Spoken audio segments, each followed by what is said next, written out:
Puntang Lukban para sunduin ang aking mother. Napansin ko na sobrang ang traffic dito sa Kalawan, Laguna at sa bandang unahan matatanaw na ang isang fire hose na nakatutok sa kalsada.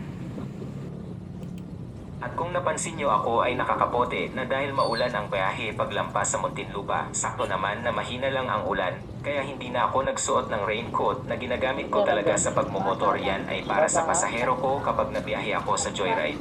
Pa dito si Kuyang tricycle driver kung anong kaganapan sa bandang unahan, kaya nang sabihin niya na basaan ay napailing ako.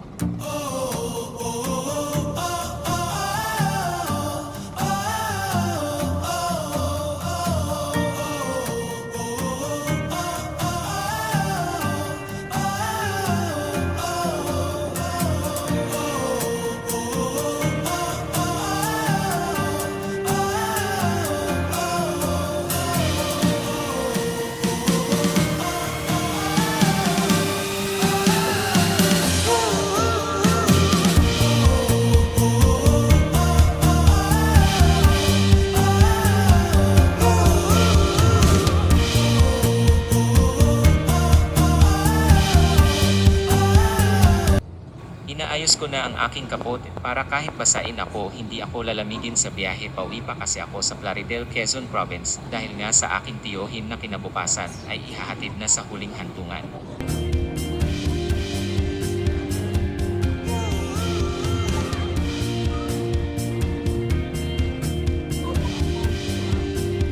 Mapapansin nyo, medyo nahihirapan ako magbutons ng aking kapote dahil sa baliktad ang pagkakasuot ko.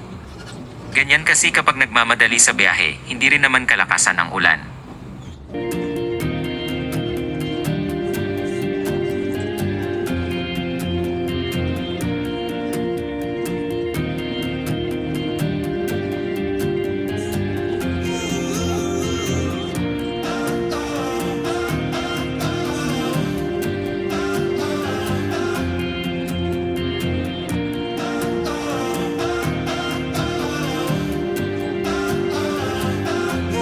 Mapapansin nyo sa may truck may sumasayaw, naghuhubad ng short yan habang nagsasayasa. Fiesta, nakakatawa nga dahil kita talaga ang lubot ni Manong, hindi lang kita sa kamera dahil nasa likod ako ng truck at sobrang dikit pa rito.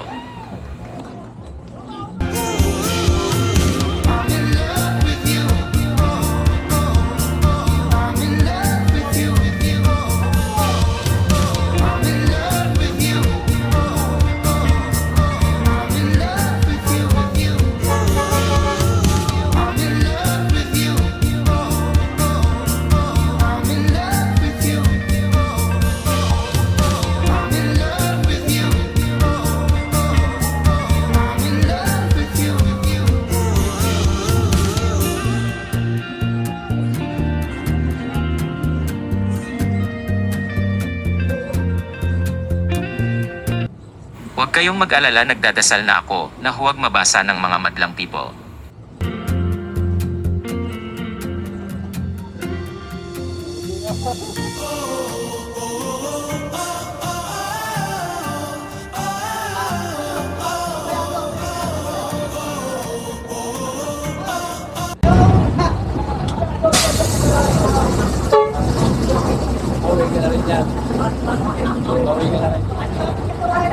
Dahil ako ng Laguna.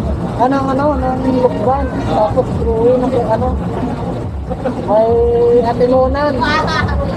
Nagbasa ako dito, nag-iingat ako, hindi mabasa na ako na to. Papadaan dito. Dami pa naman timba ako. Okay lang yung facility ko lahat eh. Oo. Kukulit pa yan. Kahit ano sa pinito yun. Wala pa akong dalang plastic.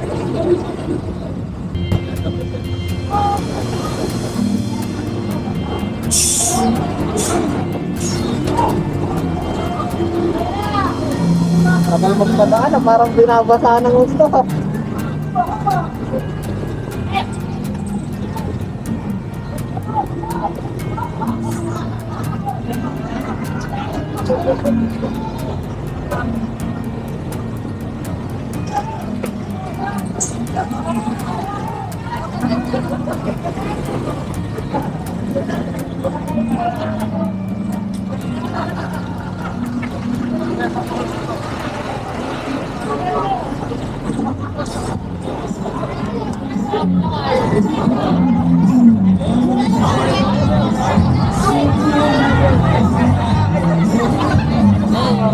dati. Nababasa ako.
Bon, nakakaba pa niya.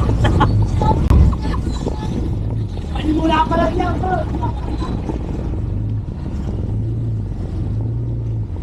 Believe ako sa mga residente ng mga taga Kalawan, Laguna, mga taong naglunsad ng basaan, dahil sila lamang ang nagbasaan, at hindi sila nang abala sa mga motoristang hindi inaasahan ang ganong bagay.